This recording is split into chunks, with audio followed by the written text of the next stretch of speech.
देह संस्कार नहीं करूंगी। हम अपने भाई का देह संस्कार होने ही नहीं देंगे जब तक हमें वीडियो नहीं मिलेगी। मेरे बच्चे को इंसाफ, हमें वो वीडियो चाहिए जो हमारा भाई बना के गया है।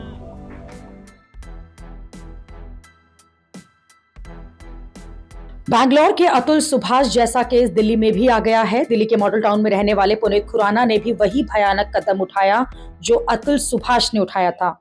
अपनी जिंदगी को खत्म करने से पहले पुनीत ने भी अतुल की तरह एक लंबा चौड़ा वीडियो बनाया है। अतुल की तरह पुनीत भी अपनी पत्नी और ससुराल वालों से बहुत परेशान था। अतुल सुभाष की तरह पुनीत का भी तलाक केस चल रहा है और पैसों को लेकर विवाद था। पुनीत ने अपनी जान देने से पहले अपनी पत्नी को कॉल किया था। आरोप है कि इस कॉल में पुनीत की पत्नी ने उसे बहुत भला बुरा कहा था। पुनीत और उसकी पत्नी मनिका के बीच जो आखिरी बातचीत हुई थी उसमें भी मनिका ने पुनीत से मरने की बात कही थी। इस ऑडियो रिकॉर्डिंग में दोनों के बीच जो बातचीत हुई है वो आपको बताते हैं। पुनीत ने अपनी पत्नी को 30 दिसंबर की रात 3 बजे कॉल किया था। पुनीत की पत्नी ने कहा था कि रात को 3 बजे कॉल कर रहे हो, नींद नहीं आ रही? आप तो मुझे और मेरे परिवार को डिस्ग्रेस कर रहे थे। इस पर पुनीत ने कहा कि क्या चाहिए वो बताओ, बाकी जो मर्जी करो। इस पर पत्नी मनिका ने कहा कि अभी धमकी दोगे कि खौफनाक कदम उठा लूंगा, घर छोड़कर चला जाऊंगा, बिजनेस ले लूंगा पूरा, शक्ल नहीं दिखाऊंगा, ये सब करो। पुनीत ने कहा कि इन सब बातों का कोई मतलब नहीं है, अभी ये बताओ कि अब क्या चाहिए। मेरा किसी के साथ कोई चक्कर नहीं है। मनिका ने कहा कि मुझे इन चीजों से कोई मतलब नहीं है, आप मुझे कुछ भी ओ नहीं करते हो। हमने तलाक के लिए अपील किया है, लेकिन हम बिजनेस पार्टनर हैं और बिजनेस अलग है। तुम्हारी आदत ही है झूठ बोलने की, क्या चाहते हो भिखारी, तुझसे मैंने मांगा क्या?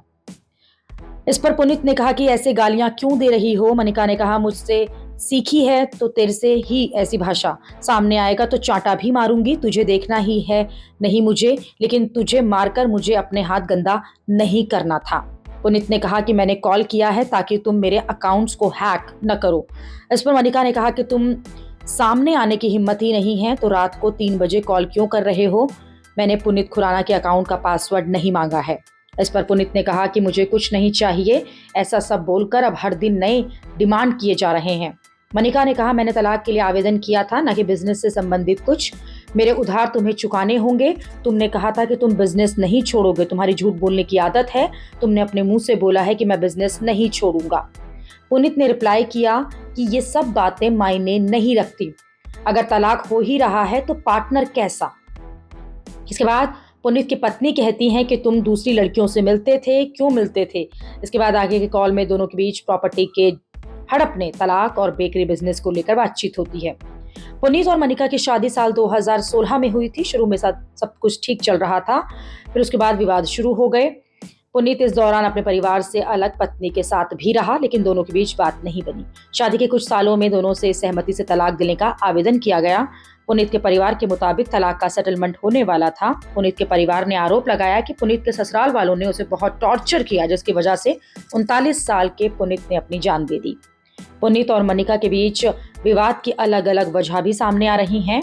जैसे पहली वजह बेकरी का बिजनेस, जिसमें पुनीत और मनिका दोनों पार्टनर थे। दूसरी वजह पैसों का लेन देन। आरोप है कि पुनीत के परिवार ने मनिका के परिवार को 1,65,00,000 रुपए उधार दिए थे, जिसे वो चुका नहीं रहे थे। अब इस मामले का सच क्या है, ये जांच के बाद पता चलेगा। पुनीत के परिवार का आरोप है कि जान देने से पहले पुनीत ने 54 मिनट का एक वीडियो भी बनाया था, जो पुलिस ने जब्त कर लिया है। इस मामले में मनिका के परिवार का वर्जन अभी आना बाकी है।